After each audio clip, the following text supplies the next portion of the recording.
The escaped convict suddenly found the widowed homeowner in front of him incredibly attractive, so he excitedly pulled her into his arms, not realizing that her son had just witnessed everything. Terry hurled insults at Philip, slapping him hard across the face. Seeing this, Terry's accomplice, Butch, kicked him to the ground. Butch hadn't intended to hurt anyone. Breaking into Gladys's house was only to find food and gasoline, but Terry's greed and brutality completely ruined his plan. Looking back at the frightened Philip, Butch suddenly got an idea and couldn't resist teasing him. Point it at me. Point it. Now say, stick 'em up. Stick 'em up.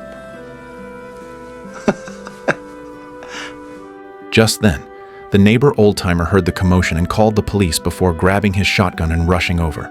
In their panic to escape, Terry and Butch took Philip hostage and forced him to join their desperate run. They had no idea that miles away at the police station, a politically motivated manhunt was already underway. The governor, who was running for re-election, ordered the police chief to solve the case within 48 hours after hearing that the fugitives had taken a hostage.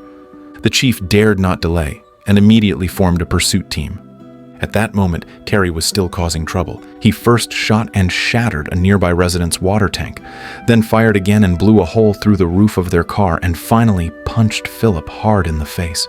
By now, Butch could no longer tolerate this reckless, heartless thug. They had only teamed up to escape prison, and from the beginning, Butch had despised his foul-mouthed partner. Butch was taller and much stronger, so Terry had no choice but to stay quiet. Here, kid, take the wheel. That's a threat. And that's a fact. Yet his obedience didn't last long. When they stopped by a convenience store, Butch handed the gun to Philip before getting out, telling him to keep it aimed at Terry. But Philip was just a child who had never faced real danger, and soon he was distracted by Terry's smooth-talking manipulation. The moment he looked away, Terry snatched the gun back. Hills bells, blue shells. But instead of ending it there, he gave Philip a sinister smile. In a moment of panic, Philip bit down hard on Terry's ear. Terry screamed in pain and the gun fell onto the seat. Philip grabbed it, flung open the car door, and bolted toward the roadside. He crawled on the ground with both hands and feet, but before he could get far, exhaustion overtook him, and he collapsed. He curled up into a ball, helplessly waiting for the nightmare to catch up. As the sound came closer and closer, Philip suddenly lifted his head, and to his surprise, the person in front of him was Butch. After walking out of the convenience store and seeing the empty car, Butch immediately realized how serious the situation was.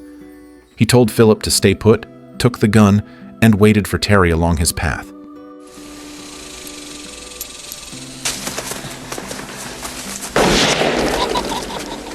Finally, unable to stand it any longer, Butch shot and killed Terry. Though frightened, Philip began to see Butch differently. He realized that this man, who looked fierce and dangerous, had actually protected him when it mattered most. So when Butch asked him to choose, Philip nodded without hesitation and got into the car. Are you gonna shoot me? No, hell no. Me and you are friends. If I was choosing a running buddy, I'd take you over him any day of the week. As the engine roared back to life, silence filled the cabin, heavy with Philip's lingering tension and unease. Trying to ease the mood, Butch began chatting about things a child might like. He compared himself to the captain and Philip to the navigator, and the moving car became a traveling time machine. The front was the future, the back was the past, and the two of them represented the present. And if you want to slow her down, well, hell, you just step on the brake here, and you slow her down. This is the present, Philip. Enjoy it while it lasts. For a 7-year-old, those words were hard to grasp, but Philip somehow felt that this man was nothing like the bad guys his mother had warned him about. Meanwhile, the police arrived at the cornfield and discovered Terry's body. Elsewhere, with their gas tank nearly empty, Butch spotted a Ford nearby and asked Philip to scout ahead to see if the car had keys or a radio. Philip's eyes lit up. He didn't even realize this was stealing. He just thought it was fun. When he saw the keys in the ignition, Butch got out with their few supplies and grabbed some clean clothes to take along. But the nearby farmer had seen everything. Just as Butch started the car, Philip was still relieving himself after drinking too many sodas. By the time he got back, the farmer had caught up and grabbed the car door, refusing to let go. Seeing this, Butch pulled out his gun. But before he could act, Philip bit the farmer's hand hard. The farmer screamed in pain and had to let go, which ironically saved his life. The escape continued. During a quiet moment, Butch casually asked about Philip's father, but the boy fell silent. His father had disappeared after his birth, and his mother always said he'd come back when Philip turned 10. Watching the quiet boy staring out the window, Butch saw his own lonely childhood reflected in him. Philip might not understand the pain of a broken past, but he could feel the sadness in Butch's voice. Soon after, they reached a nearby town, and Butch took Philip into a clothing store. Seeing all kinds of Halloween masks hanging in the display window, Philip eagerly picked out a mischievous little goblin mask. At that moment, Butch was flirting with the lady boss, completely unaware that danger was quietly closing in. The police had already arrived, and by the time he stepped out of the store, 2 patrol cars had completely blocked his way. With no way out, Butch had to reverse, crashing into the police car behind him until it was wrecked, then turned sharply and sped away. But after driving only a few meters, he suddenly realized Philip wasn't in the car. His heart tightened, and he quickly backed up.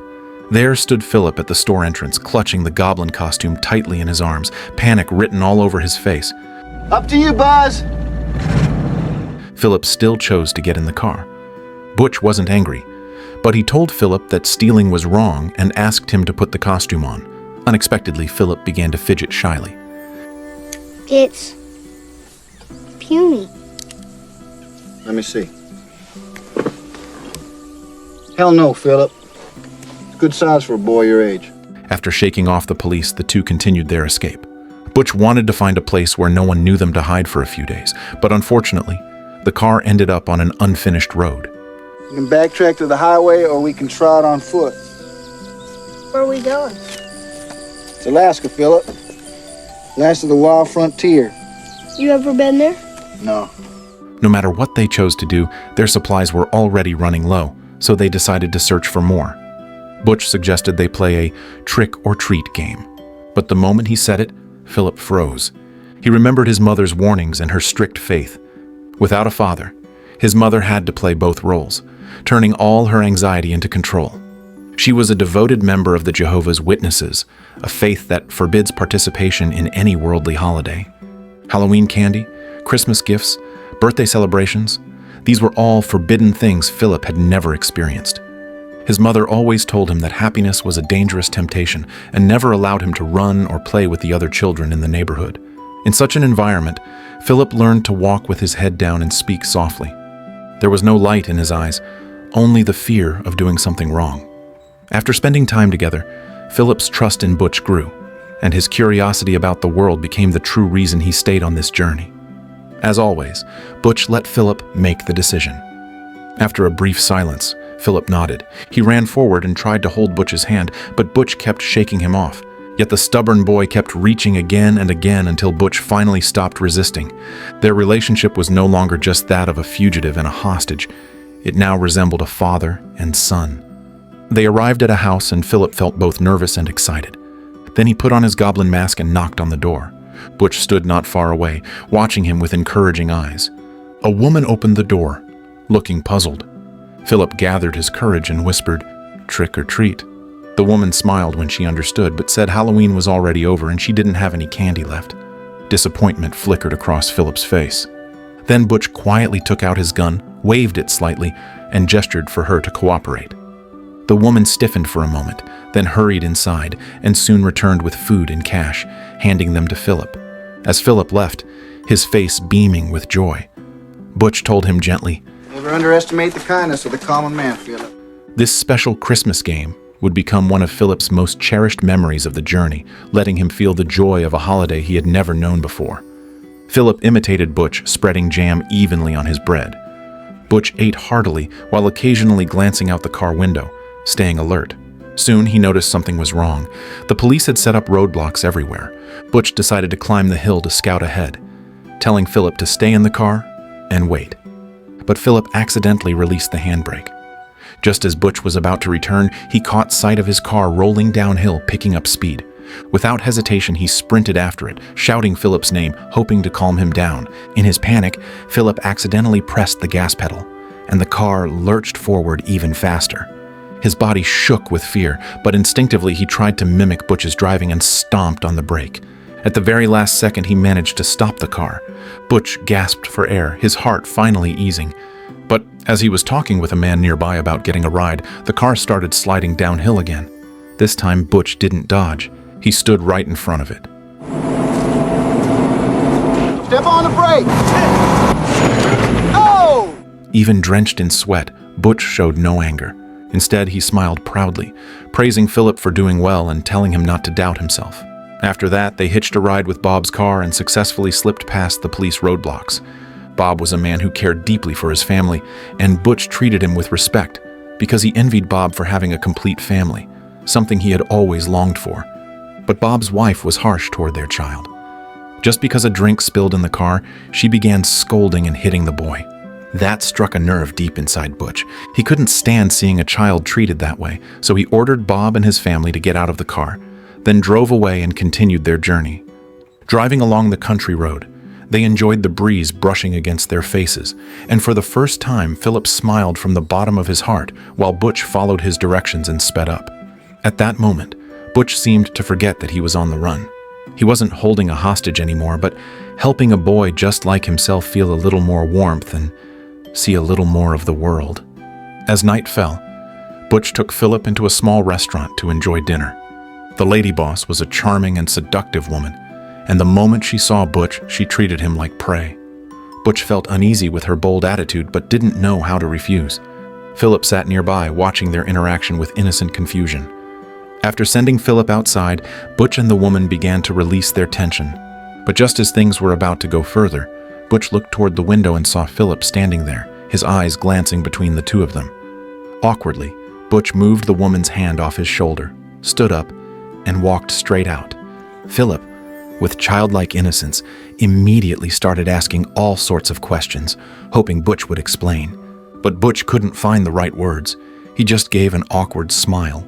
As laughter filled the car, they slowly drove away from the restaurant and disappeared into the night. The little episode at the diner was soon left behind with the miles. Their car reached a cornfield, where they decided to spend the night. Philip looked at the rows of corn and suddenly remembered his mother's cornbread. He said he wanted to go home. Butch stayed silent for a moment, then promised that he would be home soon. Then Philip took out a notebook and a pencil from the car. Butch told him to write down all the things he wanted to do but couldn't. Philip paused for a moment, then started writing clumsily. As night deepened, the two of them drifted off to sleep, but their peace was soon broken by a sudden beam of light, and Butch quietly reached for his gun. Luckily, it wasn't the police. It was a friendly farmer named Mac, who invited them to spend the night at his house. Butch wanted to refuse, but seeing Philip's eager nod, he agreed without hesitation. At Mac's home, Butch and Philip slept until morning and enjoyed a delicious breakfast. Mac's grandson, Cleveland, invited Philip to play, and their laughter was as bright as wind chimes. When Mac returned, he asked Cleveland to grab something from the truck. But Cleveland was talking with Butch and didn't respond right away, so Mac slapped him hard across the face. Butch's expression darkened immediately. After breakfast, Butch taught Cleveland a few fun games. The record player spun an old song, and Butch danced with Mac's wife, Lottie. Philip and Cleveland mimicked them nearby, as if they had found a rare moment of peace. But the peace didn't last long. Mac heard a radio broadcast about Butch and Philip's escape. Sensing danger, Butch warned Mac not to do anything reckless. Cleveland, unaware of the situation, tried to convince Butch to stay longer. Seeing this, Mac grew furious again. He yanked Cleveland over and slapped him once more. Butch lost control of his anger and punched Mac hard in the face. He tied Mac up and forced him to apologize to his grandson. Under pressure, Mac finally gave a sincere apology to Cleveland. Afterward, Butch tied up the entire family, not to harm them, but to make Mac realize how important his family was and to help him regain his child's trust. But Philip misunderstood. He thought Butch was about to kill them. In a state of extreme fear and inner conflict, he picked up the gun and shot Butch in the abdomen. That bullet not only wounded Butch's body, but also shattered the fragile trust that had just formed between them. Panicked, Philip ran out of the house, threw the gun into the well, and tossed the car keys into the grass. Butch, enduring the pain, left a small knife near Mac so he could cut the ropes, then dragged himself out to search for Philip. That's a hell of a thing to do, Philip. You're a hero. Probably be in all the papers tomorrow. How you say to those folks? Only killed 2 people my whole life. One hurt my mama, one hurt you. He had been born into a world of vice. His father was a violent man who often hung around entertainment venues and took out his anger on the family whenever he was in a bad mood. In that kind of environment, violence became as common as breathing, and young Butch suffered deeply from it, growing up with a violent streak of his own. At 8 years old, to protect his mother, he was forced to pick up a weapon and take a man's life. At 12, fate struck him again. His mother, sick and hopeless, ended her life. His father never returned. The only thing he left Butch was a postcard from Alaska, and that was the real reason Butch wanted to escape there after breaking out of prison. Hearing his story, Philip was filled with guilt and confusion. He climbed down from the tree and helped the dying Butch to his feet. Just then, the sound of sirens echoed from afar. The police had found them. Butch knew there was no escape. Pretending to hold Philip hostage, he demanded a helicopter, only so Philip could experience what it felt like to fly. Then he asked for candy, just so he could play one real Christmas game with the boy. He told Philip to take out his wish list and made one final request to Philip's mother. He asked her to let Philip enjoy the simple joys of childhood, riding a roller coaster, celebrating Halloween, eating cotton candy together. He hoped Philip's future would be filled with happiness, not regrets like his own childhood. When he finished, Butch stuffed the stolen money into Philip's collar and placed the goblin mask gently on his head, guiding him to walk slowly toward the other side. But when Philip was halfway there, he suddenly stopped. He was afraid the police might shoot Butch, so he turned back, grabbed his hand tightly, and insisted on facing everything together. Butch was deeply moved by Philip's action. He decided to turn himself in and start over, then held Philip's hand and slowly walked toward the police. But at that moment, something unexpected happened. Butch crouched down, reaching into his pocket to take out the postcard his father had given him, wanting to give it to Philip. That postcard held a special meaning for Butch. It represented his longing for a father's love and his hope for a better world.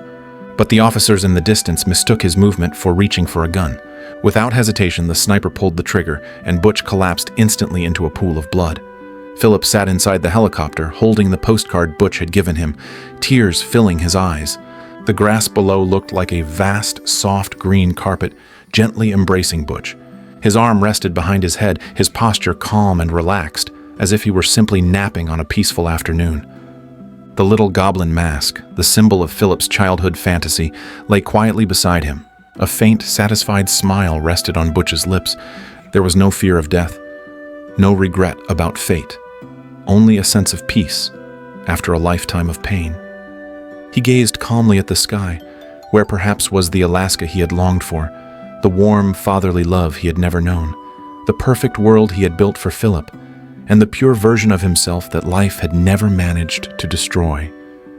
He finally let go of all the pain and turmoil of the world and stepped into the perfect world that had always existed in his heart. Butch's tragic childhood had left his heart scarred, but it also planted a seed of kindness and tenderness deep within him.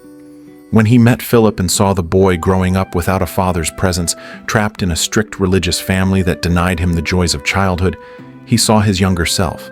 So he decided to light up all the beautiful moments for Philip that he himself had never known. He never told Philip what to learn. Instead, through the journey of escape and protection, he quietly planted courage, warmth, and integrity in the boy's heart. Those lessons hidden in small gestures were more powerful than any lecture. The first time he taught Philip how to hold a gun was not to hurt others, but to protect himself and the people he loved, and to teach him to fight back when he felt fear. So later, when Philip was attacked, he bit Terry's ear to protect himself. In the past, he would have hidden from pain. But after meeting Butch, he slowly learned that even when afraid, he could still find the courage to protect himself and those he cared about.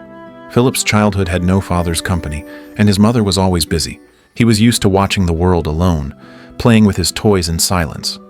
But Butch showed him that even in a cold world, there was warmth worth holding on to. He called the car a time machine, teaching Philip how to steer through life, how to notice and cherish the moments of happiness right now. From that moment, Philip understood that not all adults only preached. Some would actually spend time with him. When Philip secretly took the goblin costume from the shop, He thought it was just a fun little adventure. He didn't understand what stealing meant. Butch stopped the car on the roadside. He didn't yell. He looked into Philip's eyes and told him stealing was wrong, just like bullying others was wrong. Later, Butch played trick or treat with him, helping him experience the joy that other children took for granted. He asked Philip to write down his wishes and tried to fulfill them, one by one. Butch had never been a teacher. He didn't know how to raise a child. He simply gave Philip all the things he had once longed for as a boy. It wasn't deliberate teaching, but it became the most precious gift. He never made it to Alaska, but because he had once walked through the rain, he wanted to hold an umbrella for Philip so the boy would never have to go through the pain and regret he once did. We are all a little like Butch and Philip, carrying our wounds while moving forward, and in some fleeting moment, becoming someone else's light. When Philip looked at Butch lying in the grass, he might one day forget the path they took while escaping. But he would never forget that once, a fugitive had given him the most perfect love in the most imperfect way. And that is what a perfect world truly means, not a life without regret, but finding perfection within the flaws.